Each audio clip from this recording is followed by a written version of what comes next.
Guinée, 28 septembre 2009. Ce jour-là, une marée humaine d'opposants converge dans le grand stade de Conakry.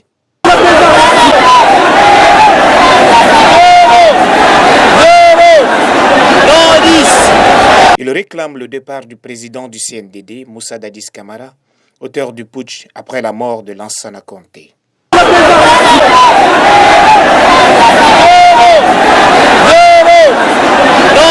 Dénoncer l'action de la junte au pouvoir était le but de la manifestation organisée par plusieurs leaders politiques.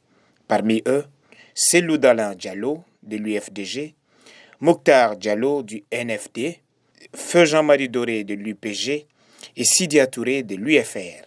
De Conakry vient encore d'administrer la preuve comme quoi la liberté se conquiert. Une manifestation qui va tourner mal, puisqu'après quelques heures, l'armée intervient et tire à balles réelles sur tout ce qui bouge.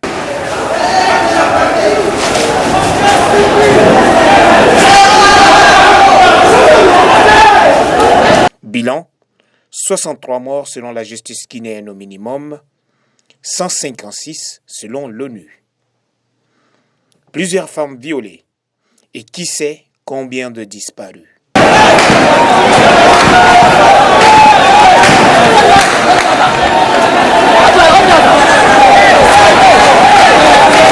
Cinq mois plus tard, des magistrats de la Cour internationale débarquent pour une mission en Guinée.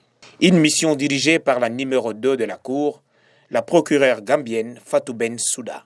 Durant toute la journée du 28, en tant que responsable du stade, vous n'avez pas mis les pieds.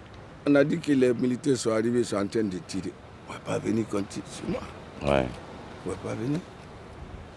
Cette délégation rencontrera plusieurs victimes, comme cette femme, une manifestante qui a tout filmé avec son téléphone. Elle raconte cette journée d'horreur.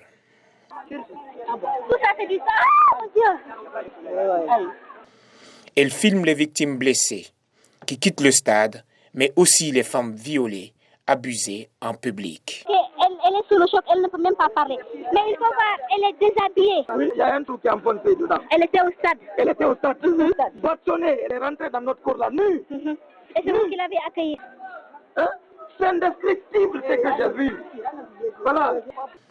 C'est sans doute à cause de ces viols publics que ces massacres ont fait le tour du monde et que la CPI est là aujourd'hui. On a laissé des vivantes, parce qu'ils en ont tué plein en fait. C'était évident qu'on y va et on viole, on tue les mecs, on tire sur les hommes, on les tue et les femmes on les viole.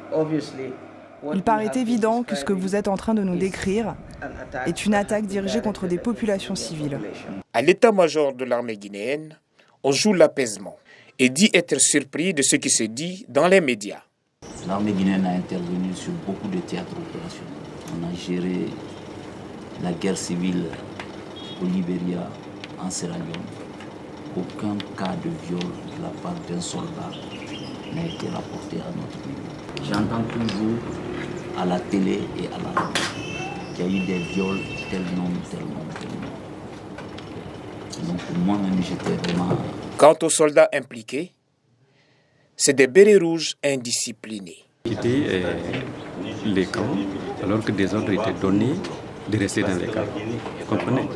Voilà, c'est pourquoi on parle d'éléments incontrôlés. Conclusion officielle de leur visite, les massacres du 28 septembre constituent bien un crime contre l'humanité. Est-ce que vous avez besoin de voir des charniers avant d'aller? Si vous voulez, nous pouvons prendre des risques de vous présenter des charniers, même si ça doit être détruit après. Parce que les rumeurs vont courir et puis les gens vont détruire. Mais si vous voulez les voir, on vous les fait voir. Oui, mais c'est un peu le problème, si vous voulez. C'est que c'est pas la peine voilà, justement. de risquer le risque que les voilà. Selon le rapport indépendant Human Rights Watch, publié quelques semaines après les massacres, cette répression est planifiée.